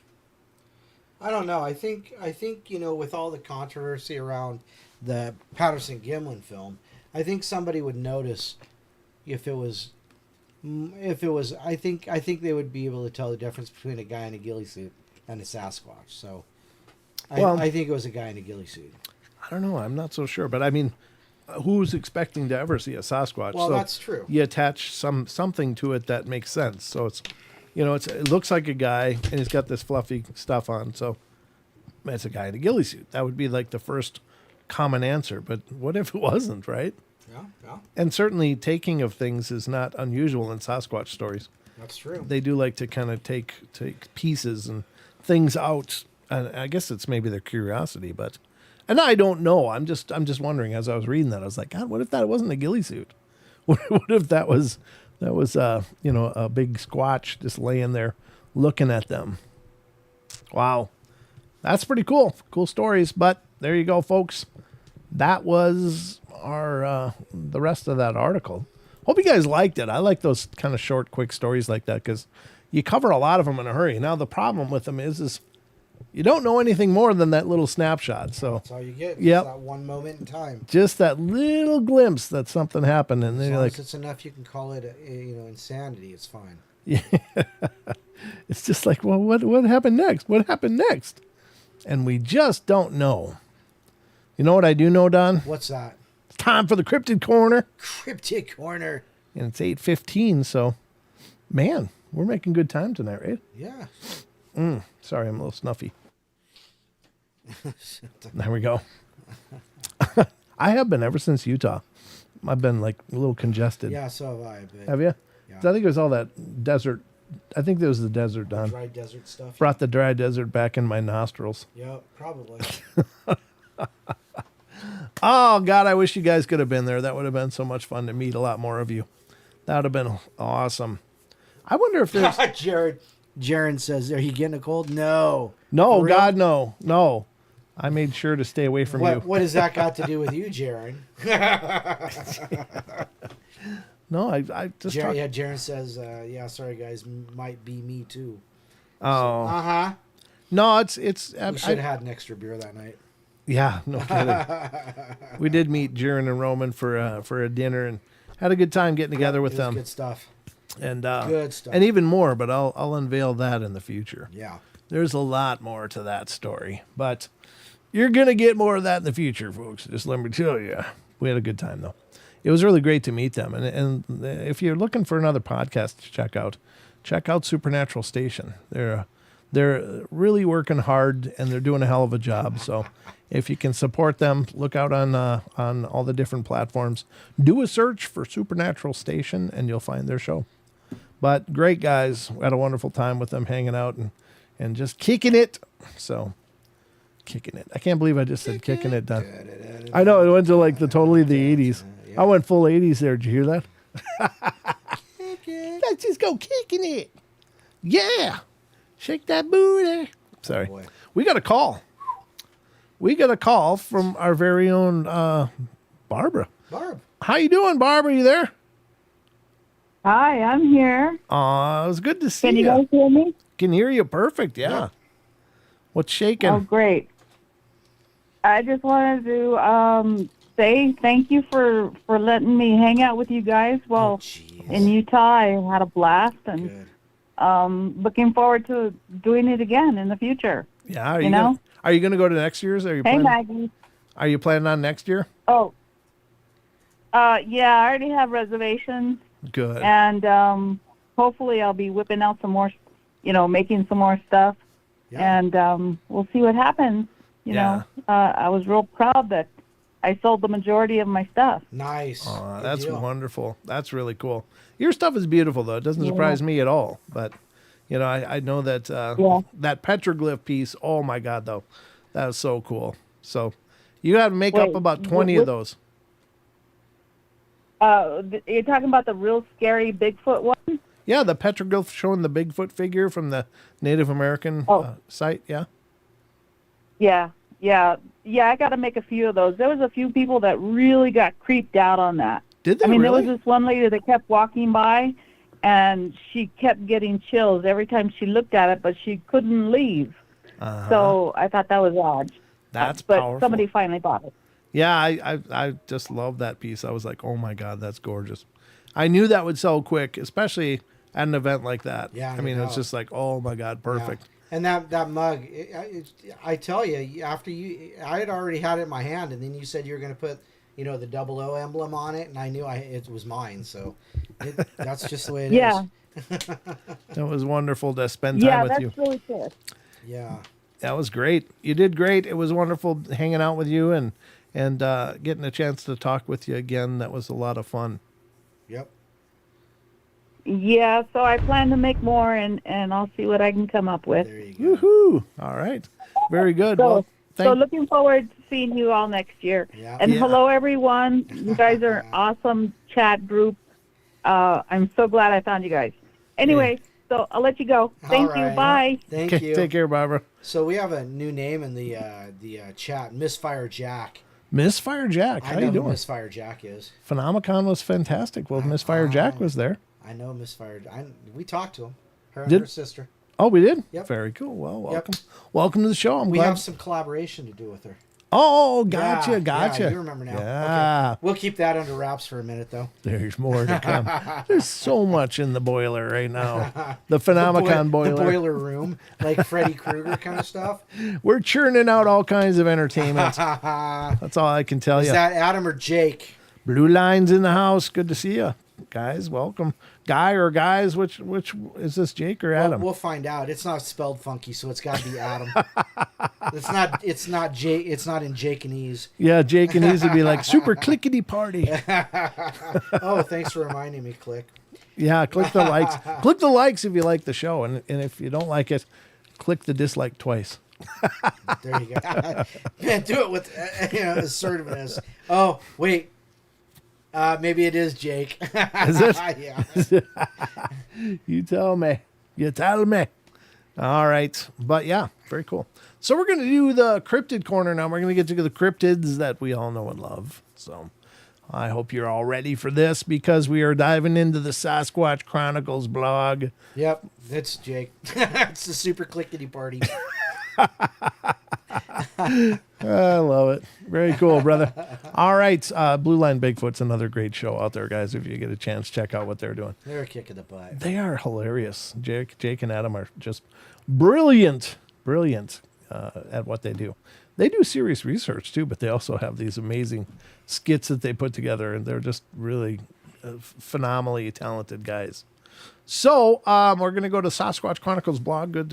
Many thanks to our wonderful friend, Mr. Wes Germer, for making this available to us as we dive into some of the listener emails that he receives and posts on his blog. So I've got a bunch of them out, but we'll read a few of them. I don't know how many we'll get through or if we'll get through all of them, and jump over to Phantoms and Monsters from Mr. Lon Strickler's articles from his page as well. But let's see what we got here first. So right off the bat, we're heading to Sasquatch Chronicles. It's time for the Cryptid Corner, ladies and gentlemen. From September 5th, it ran on two legs upright like a man. Oh, yeah. Hunter lives in Wisconsin and writes, I experienced something while living at Devil's Lake here in Baraboo. Oh, that's over by Wisconsin Dells, I think. Baraboo is very close to there. I'm former Minnesotan, so I'm familiar with the turf. He acts former. What are you talking about? What are you talking about? You betcha. Yeah, sure. I left the. What'd you say? Yeah, sure. Yeah, sure. Yeah, sure. You betcha. I left the South Shore on South Lake Road, heading towards Merrimack, where Highway 113 meets S Lake Road at the bottom of the bluff. The Ice Age Trail and Old Sandstone Trailhead are both marked near or around this beautiful valley, just southeast of the lake. Anyway, I was riding passenger in a friend's car along with two others. I remember the moon illuminating the valley and the bluff almost unnaturally. So I was checking out the scene more than I usually would, and then all of a sudden I see something come up alongside the vehicle. It was long and lanky, humanoid, I guess I would say. It ran on two legs upright like a man or woman, and then I noticed three more of these things. At first I thought they were deer for some reason, but again, upright on two legs. They kept up speed with ease, and the only way I can describe their intention or motive was to study the car and us occupants, if that makes any sense.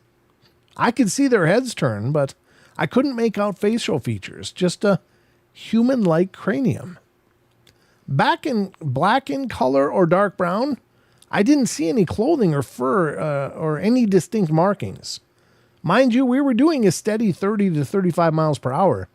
Their legs were almost a complete blur at moments, and I remember The arm movements were 100% that of a human running. That instinctual pump of the arms. Sometimes shrubs and small groups of trees would separate these things from view, but nothing seemed to hinder their travel.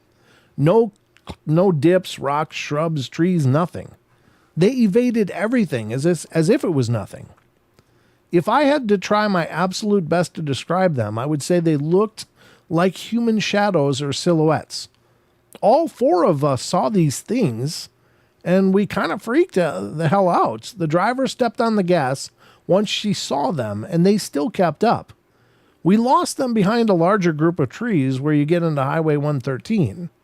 The red is the road we took, and the blue is just marking the valley where we saw these things. So there you go. So the red is the road they took, and the blue is the valley. So this is the whole valley where they actually saw these things there. That's creepy. What do you make of that, Don? I'm sorry. I was distracted. I have somebody on chat that the one that got those videos. Oh, gotcha. She's responded back to me, so I'm giving her. Okay. Well, you're talking with her real quick. You're working the angles. So I don't know what these things would be because they're not Squatch. Obviously, they didn't look like they had any fur or anything. So whatever they are, they're running 30, 35 miles an hour and up and keeping up with the car with ease, dodging all the obstacles. So I don't know. Again, this is where the weird stuff happens, right? Where it's like, well, how many things could be out there? What kinds of things are out there? And that's where my head just starts to like quiver. Right? Yeah. Because you just don't know. The gray matter just kind of moves like Jello. Right. What? It's like somebody slapped the Jello mold. Yeah, I don't know. I don't know what to make of it. But these stories, I mean, they're out there. And what do you do with that? I don't know. Again, is it for sure a factual story? No, but we can only present it as we find it. Right. I mean, we just don't know. But if we take this at face value, they saw something spectacular and probably spectacularly disturbing. Yeah. Because what was the motivation? They're looking in the car, running along, keeping up just fine. And then what? Were they just out for a jog? Or were they deciding if there were food? Are they food? Right. What happens when they started reaching for the door handles of this car driving down the road? So or smashing the windows? Just Info Arsonist said I just camped there at that. Really? Yeah, just like last week or something, he said. Well, be careful. Said, right? Be careful out there because... Yeah, he says, oh my God, Devil Lake 2 months ago camping. Yeah, apparently there's the Skinwalker track team lives there or something. We don't know what they are, but whatever they are, they have no trouble keeping up with a 35-mile-an-hour car. And they're bipedal, doubt, so yeah. Whatever the hell they are, just saying, be careful. All right, let's move to the next one. Again, from Sasquatch Chronicles blog, and this is from September 6th, 1978, Bigfoot, Lake of the Ozarks. All right, here it is. Yeah, that's the American Riviera. Is it? Yeah. Okay. All right, gotcha. It's called the American Riviera. Okay, very cool. A listener writes, I was divorced 26-year-old, 71 now, mother of 2 children ages 5 and 8 years old. My mom purchased approximately 180 acres of wooded land 5 miles from, Camdenton, Missouri, Lake of the Ozarks. All dirt roads and only one house other than us at the end of our lake road. I had worked hard and used my 5 acres as collateral to build a home for my family. It was summer and 2 young boy cousins from Illinois were staying with me and my children for a week. While our little home was being framed in me and the 4 children were staying in a small 1-bedroom trailer. Nothing but woods close to the home site. This, of course, was before cell phones, and I had no phone. It had just turned dark, and all the kids had PJs on. Out of nowhere, something started hitting and ramming the trailer so hard. Some sounded like boulders. It rocked. The children were crying, and I was in shock. We all huddled together in the bed. Nothing, absolutely nothing I could do. This lasted over an hour or more. Now morning. Oh boy. The front door had been bent in concave. Wow. And there were large prints around the trailer. I told no one other than my mother. That was mine and my children's secret until about 45 years later, At a family wedding, I was talking to one of them little boy cousins who was in his 50s now, and he said, Auntie, do you remember? My daughter, who is now 50, also remembers vividly. Wow. The witness described seeing the creatures on another occasion, but did not go into details. Yeah, I don't blame you. I don't either. I mean, God, that's got to be horrifying. I mean, you're a woman alone with a bunch of children, and something like that happens. What do you do? Yeah, exactly. Wow, there's not much you can do. Right. You just stay and try to stay low and close, I guess. I mean, even as a man, what would I do? Nothing. Just probably whine in the fetal position till it was over. I don't know. That's crazy. That's crazy scary, especially when kids are involved. Right. Jeez. All right. Let's go to the next one. And this one's also from Sasquatch Chronicles blog from September 7th. This is My Brother's Experience. A listener writes, this is my brother's experience, and he gave me permission to send you this since I'm the one who listens to you. We lived in a small community called Pollock, Texas. Just 15 minutes outside of Lufkin. It was 2013 or 2014. My brother was either 16 or 17, just got his driver's license, so he was running the roads. He was headed to a buddy of ours' house to go hang out. Our buddy's house is only 10 minutes away down some back roads.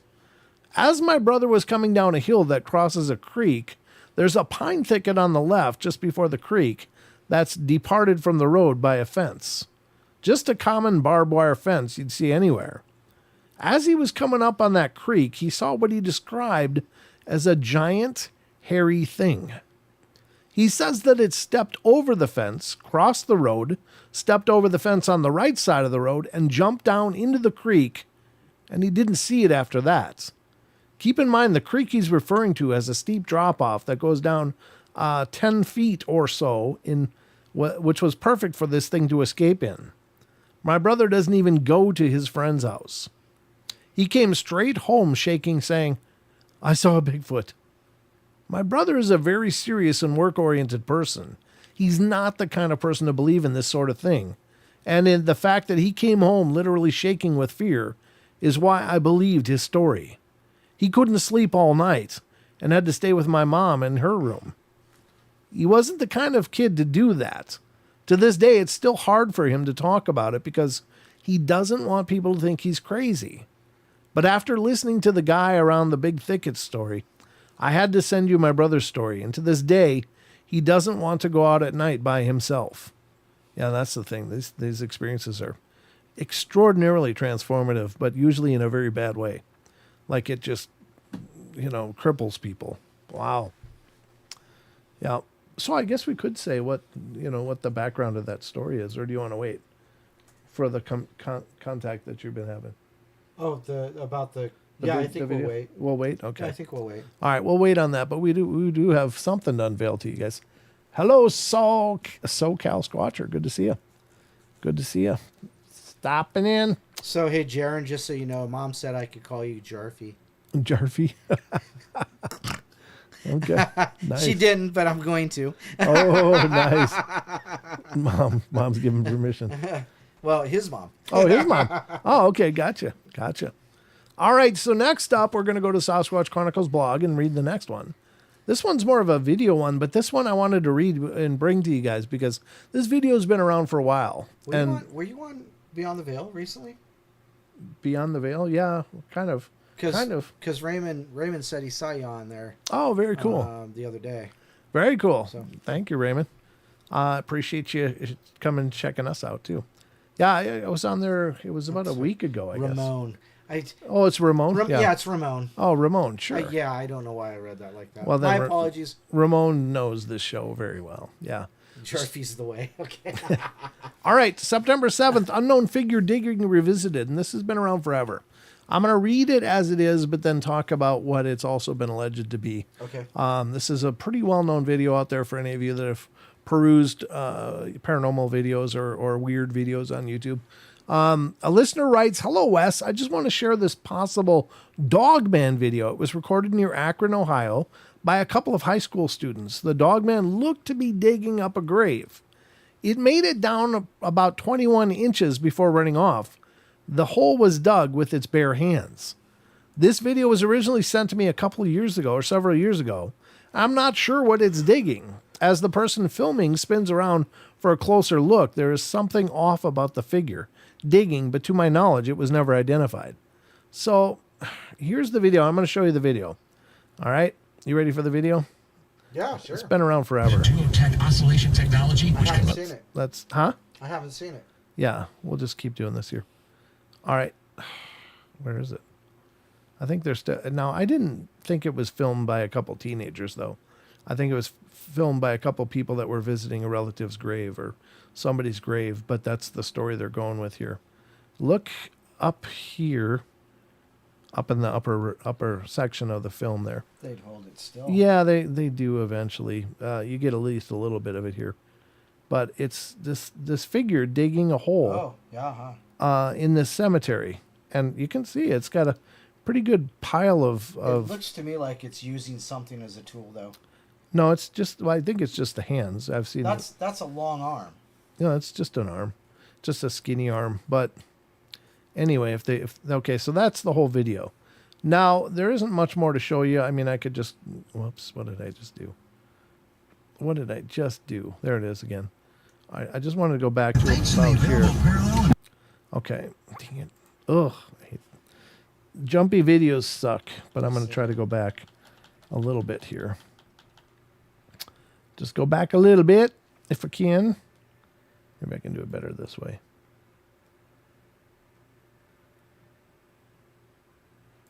I guess maybe there, maybe back a little bit more before it's on the other side of the fence.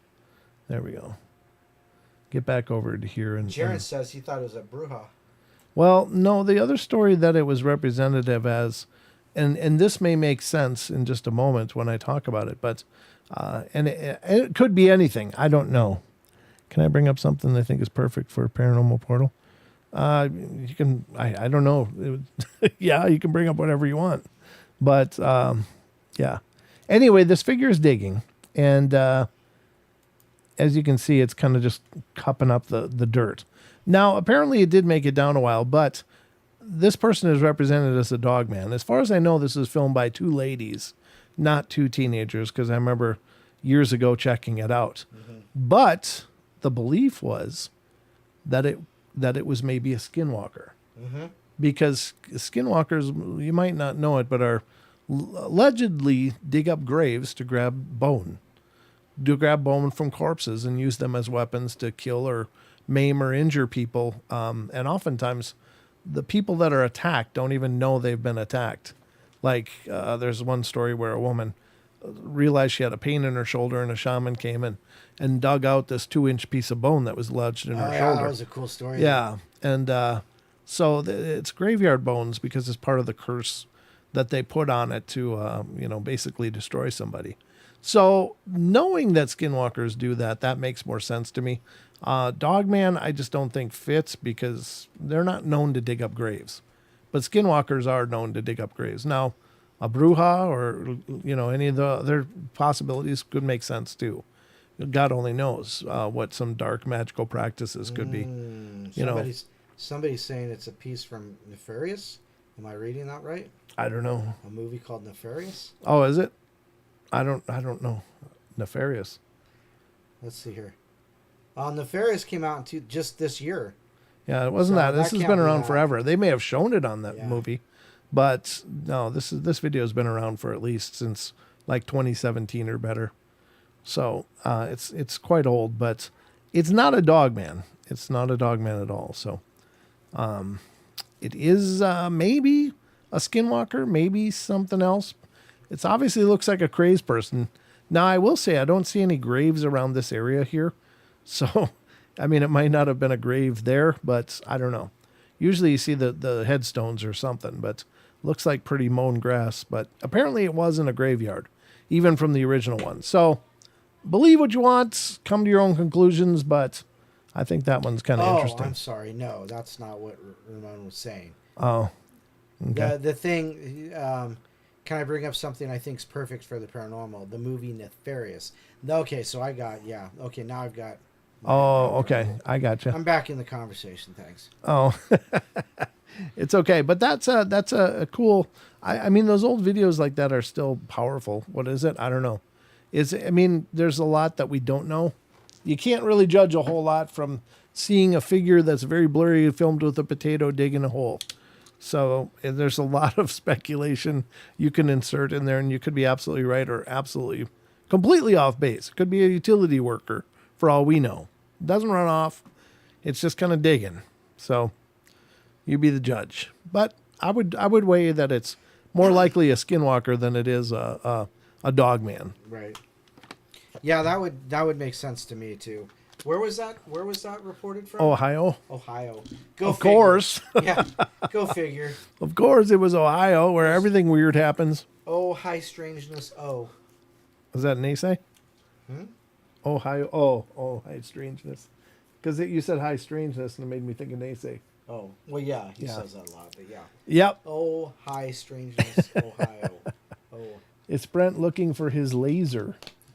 My laser's right here. I got my laser. So, that's another thing. Oh, boy. All right, so let's continue on. We're going to go through a little bit more cryptid stuff here. Sweet. Got about 20 minutes left of the show, if you can believe that. Minutes. It's just Wow. going fast, ladies and gentlemen. That's how time flies here in the portal. It's a time anomaly. Unlike Phenomenon. Did you find that went slowly? What? Did you find Phenomenon went slowly, or did you think it went fast? No, it went pretty quick. I was just being tongue in cheek. Oh, but there were some parts of it. There was some of it. It's like, okay, well, like, yeah. Before we went with Roman and Jaron, yeah, I was falling asleep. Yeah, that was But we were already, wound out from, what was that, day 3? Yeah. So when we got to where we had dinner with them, it was a lot better. Yeah. So yeah. I was a lot better, and I was awake. But Brent said that that night I moved like twice. Yeah, literally. he said I fell asleep on my back, and then I moved and turned on my side, and that was it. That was it. He was on his back for about 3 hours, and then he shifted to his right side and didn't move again until morning. I was dead. Yeah. I can imagine, because it was a long night. You looked like a corpse. You were just on your back, just out. The only hint was my snoring. Is that what that is? Oh, yeah, if you weren't breathing, I'd swear you were dead. Yeah. You're having the sleep of the dead. All right, let's go back to Sasquatch Chronicles blog for the next one, and this one is from September 11th. It says, weird thing walking down on Oklahoma highway. A listener writes, this past Saturday night, I was driving home from Texarkana, Texas, back to Tulsa, and it was about between 12 and 1 a.m. I was on Highway 82 west of New Boston, Texas, and east of Clarksville. Don't go back to Clarksville. What? That's a song I don't know. That's REM. I'm butchering it. Oh, okay. Yeah. You can butcher REM. It's okay. It's and waste another year. It's wooded in that area, and the road is somewhat hilly. This was the first time I'd taken that route back, and I normally go up through, what does that say, Idabel? I don't know what Idabel is, but if I'm that far east, but there's a big rig parking just north of Paris, Texas, at a casino, and that's where I planned on sleeping for a few hours. I was running up and down hills, cruising about 65 with my brights on. Not a whole lot of traffic on the road that late, and my brights are LEDs, so I could see a good ways out. Yeah. It was at the bottom of a hill, and my lights were lighting up about 3/4 of the hill I was about to go up. I glanced over at my phone to change a song, and when I looked up, there was something standing about a half mile in front of me on the eastbound lane. At first, I thought it was a reflection from my phone on the windshield, but when I realized the screen was blacked out, it made me worry. By that time, I realized, hey, that's someone or something. I was pretty much on it. It had to be 6.5 to 7 feet tall. If it had, and it had a dark brown torso and gray legs, and arms were way long as well. As I passed it, I couldn't look over at it anymore. I had this gut feeling that said, put the pedal down and get out of there. Right. So that's what I did. As I was driving, I thought, okay, maybe it was another driver that broke down and is walking to get help. So I started looking for cars on the side of the road. I then realized there would be... Where? Where would they be walking to? It was 12 to 15 miles to the last town, and it was weird how it just appeared out of nowhere. So that's what I saw, just not sure what it was. Has me a bit weirded out still. Supposed to go back that way in a few weeks, but I don't think I will. I thought I'd pass the info on and maybe see if you could make some sense of it or have some info or can pass it along to someone that might. Yeah, that's the weird thing. I mean, unless somebody else has seen the same thing there's probably not a lot of anybody could tell this person. Enough. But crazy story. You know, you should always be weary about like putting the pedal to the metal though, because dogs like to chase cars. Just saying.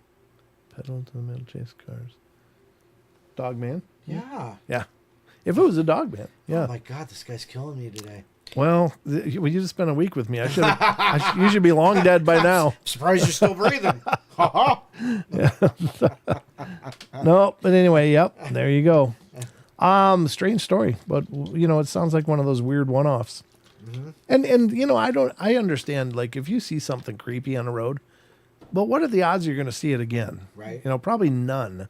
So I don't know. If you see it twice though in the same spot, then you're screwed. You need to just quit going. Yep, you need to just park your truck from that point. Open carry, yeah, definitely. Open carry or open bottle, one of the two. Anyway, let's continue on again from Sasquatch Chronicles blog with the next one. September 13th, this today. A continuous chatter of several human-like voices. A listener writes, I've listened to your podcast for a couple of years, and I enjoy them very much. I finally became a member as well. Oh, you wasted your money. No, you didn't. It's amazing. You get twice the episodes. That's awesome. You are doing a service to many people by creating an outlet for them to share their encounters, and thank you for that. Being a mechanical engineer, science has always been paramount in how I view the world. While I always suspected that Bigfoot was real, after listening to the many podcasts that you have broadcast, there's no longer any question in my mind. They are real and exist in many more locations than I realized. If 95% of the encounters you have posted were not true, which I know is not the case, that leaves the remaining 5%. Well, that's enough for me. Being from Maine and living all my life in the Northeast, from Western New York to Maine, I am an avid hunter and outdoorsman. My dad and his hunting buddies built a small hunting cabin, 15 feet by 15 feet, in the woods of northern Maine in the mid-60s. It is in a remote area and still remains off the grid today. The dads took us to camp as young teens and introduced us to the outdoors, hunting and fishing. The original dads have since passed, and my generation has introduced our children to the woods in much the same way as we were introduced. And so the tradition continues. Awesome. We all look forward to the months in October and November when we can get away for a few days up to camp. I've not seen a Bigfoot or heard howls or other suspicious tree knocks, etc. Neither of my hunting buddies, and as you have said in previous podcasts, people in Maine are very reserved or quiet about any strange things that they may have happened to them, such as Bigfoot encounters or UFO encounters. But I'm now a firm believer in both, in spite of it being a lonely position to take in Maine. I intend to go to the hunting camp this year with a bit more of a eye/ear out for creatures other than deer, moose, and bear. That's interesting now, because if they're looking for them, right, would that make them more prone to seeing what they haven't seen before? Oh, is this going back to the supernatural question? Well, kind of, in a sense, yeah. I mean, how many people overlook things like tree breaks, never think twice about it until you start, well, how did that break? Right. There's nothing that fell on it to break it, so that doesn't make sense. All right, to my one and only potential Bigfoot incident, I could never explain it to myself satisfactorily until after I listened to your show for a while. It's not a very exciting account, but it really happened and left me perplexed for years. Mm-hmm. I was around 14 years of age, but remember it very clearly. It was November, and the usual crew was at the hunting camp for our annual Thanksgiving weekend hunt. There were 4 of us, and we knew each other very well, having hunted together for 30 years. That night we had dinner at around 7:30 and we're playing cards before going to bed. At around 8:30 p.m. or so, I went outside to relieve myself. It was a very dark night, any moonlight or stars covered by a thick blanket of mist and fog.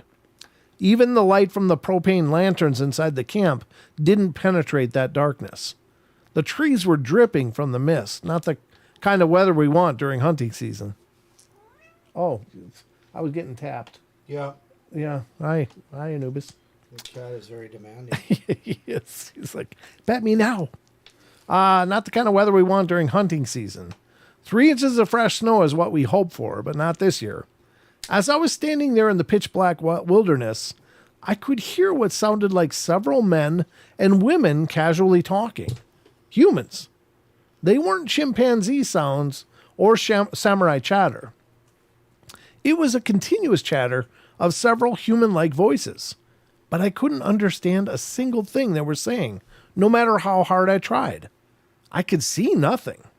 I remember thinking it sounded like a busy outdoor cafe, but there's no such place nearby, and even our nearest neighbor is miles away. And who would be outside on a damp, foggy night anyway? I listened to it for 3 or 4 minutes before going back to the camp to tell my buddies what I had heard and for them to come out and listen. And of course, that was met with laughter, mean comments, and sarcasm. This is normal for hunting camp, and no one gets offended. Later, after they had each gone outside to relieve themselves before bed, I asked if anyone heard anything. A resounding no was the reply, with a couple of follow-up negative comments. I didn't bring it up again. Sound can carry quite far, and the right atmospheric conditions exist.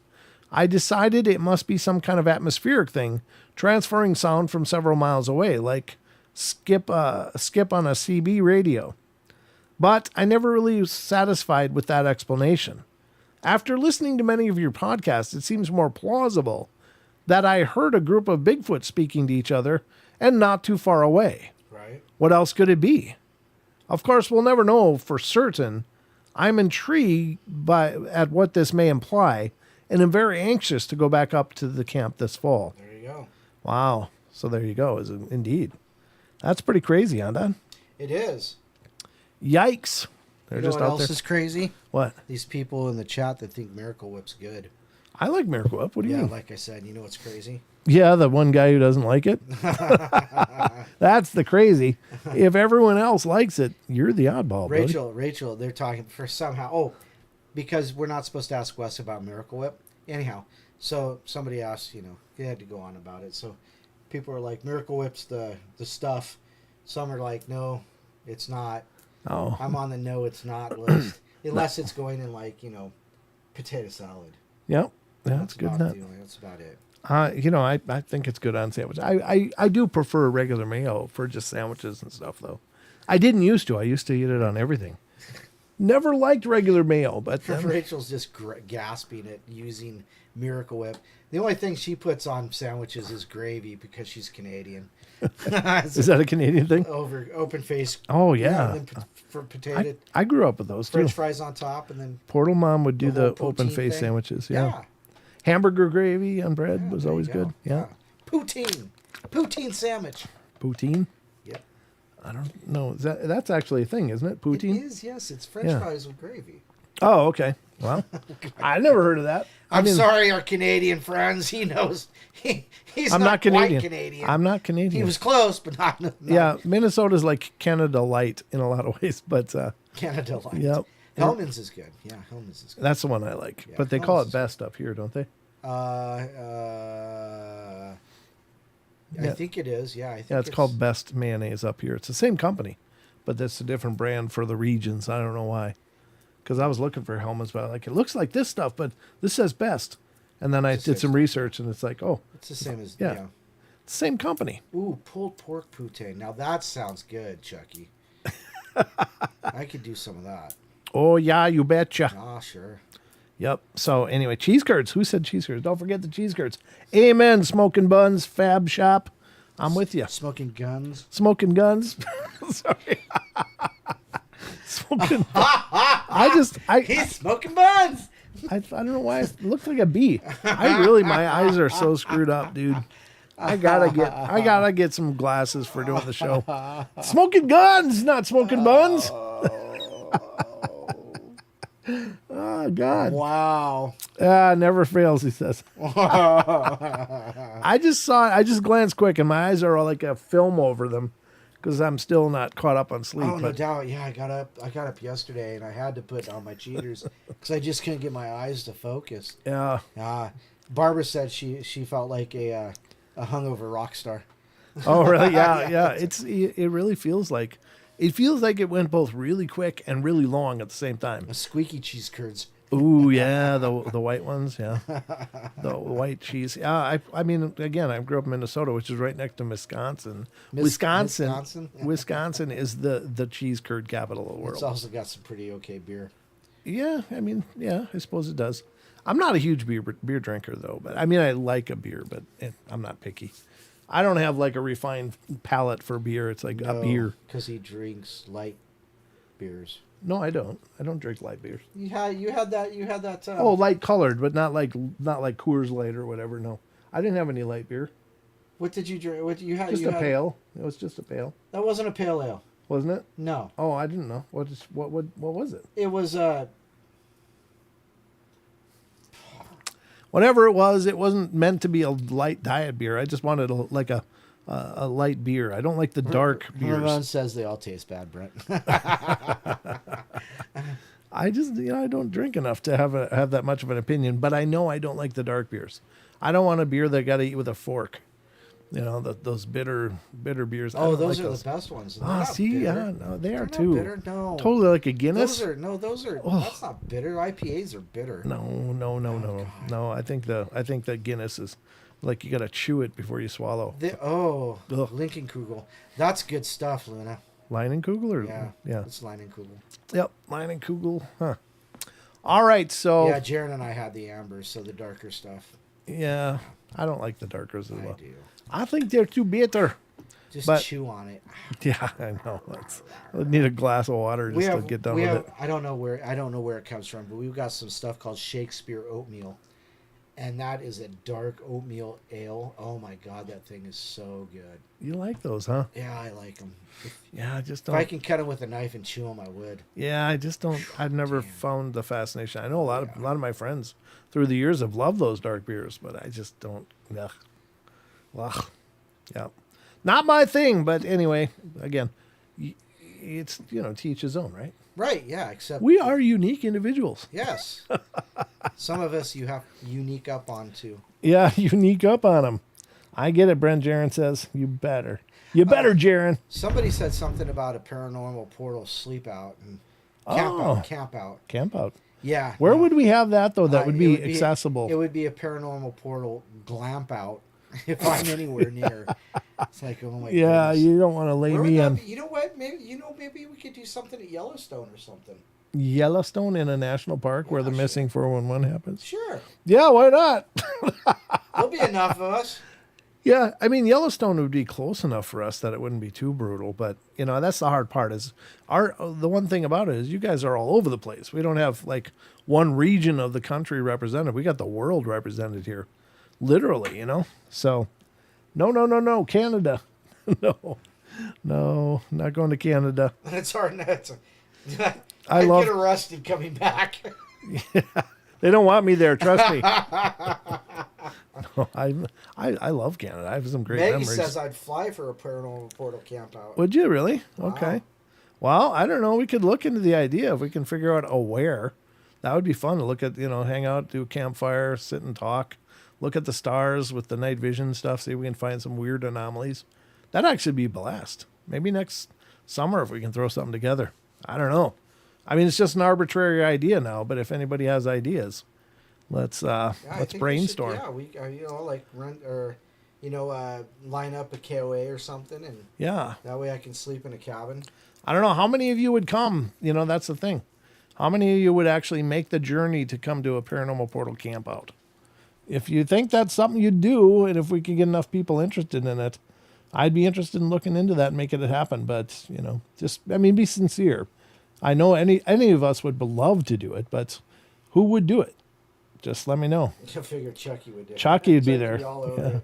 Absolutely. Jared says he'd come. Roman would probably come. Yeah. You could bring your family too. Roman can bring his family, and you guys. Yeah, it could be a whole family thing. Yeah, we don't have to be full idiots. We can be kind of responsible. What fun would that be? Well, I got a family too, you know. So, Well, yeah, but you know, so I don't know if it's something you guys would really be interested in. It's something we could explore. Depends on where it is. Yeah, that's it too. Yeah. Barb says I'll put a flashlight under my chin and tell stories. Nice. That's awesome. Yeah, it would be a lot of fun. I've often wanted to do that. I wanted to get. I mean, we did the Coloma the second year. We did the Coloma get together in the ghost town up there on the mountain in Montana, and what was it? 5 people came. There was Cha-Cha or Cha-Cha Gigi. Yep. Titan. Yep. Justin Goodearth. Yep. And Mike MCAT. MCAT. Yeah, that's right. MCAT was there and his wife. Yep. Yep. So, I guess that's a few. A few came. Yeah. That was 4. Yeah, it was a lot of fun though. But then Duke had his crew there too. So, yeah, but I mean, they weren't the Portal crew. But Well, that's true, my point is putting together something where we could, just hang out and do that. I don't know, guys. Put on your thinking caps. Start a conversation in Discord. See what we can do to come up with some plans. Yeah. See if we can make it happen. Because by God, if there's enough of you who are interested in doing it, I would do it. I really would, sincerely. Rachel says there's a nice campground in Throat Torn Out Creek Provincial Park. Is this like Jason area? Does Jason hang out there?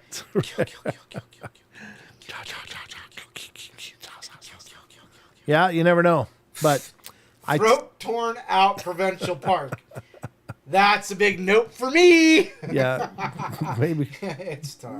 maybe somebody less than that, but we don't want to be in Throat Torn Out Provincial Park. So anyway, if you guys are sincere about stuff like that, yeah, hell, let's start talking. It'll take a hell of a lot of planning, but it could be done.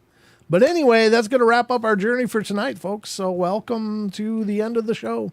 We made it. It came fast, didn't it, Don? It did. And yeah, actually, yeah, Friday the 13th is the 13th of October. Ooh, well, there you go. There you go. I always liked Friday the 13th. So those have always been really spectacular days. So anyway, great show. Thank you, Wizard Moon. Anything in closing, Don? Teespring? Don't forget Teespring, where you can get your Paranormal Portal gear. Now, the shirt that he's got is actually the one step up. It's the Comfort Tee. Yeah, it's a lot better than the regular Comfort tee. Tee The regular rocks. tee, I don't like the regular tees, but there you go. But anyhow, You're not representing our gear very well, but I'm anyway. representing our gear. It's just If you can get the Comfort Tee. It's really Did you know I'm a wizard? yeah. Sorry. you're a wizard. Yeah. Well, there you go. But don't forget that. All right, so that's going to wrap it up for us. Anyway, guys, we'll see you Friday night. Hope you guys will join us then. Again, we'll be here Friday and Saturday night. So until then, we love you all. Be good, be kind, be nice. Take care of each other. Help each other out. Find the magic in every day and remember to laugh as much as you can. And we'll see you Friday night, 7 p.m. right here on YouTube and Saturday as well. So until then, love you much. Love you, mean it. Roll the credits. Good night.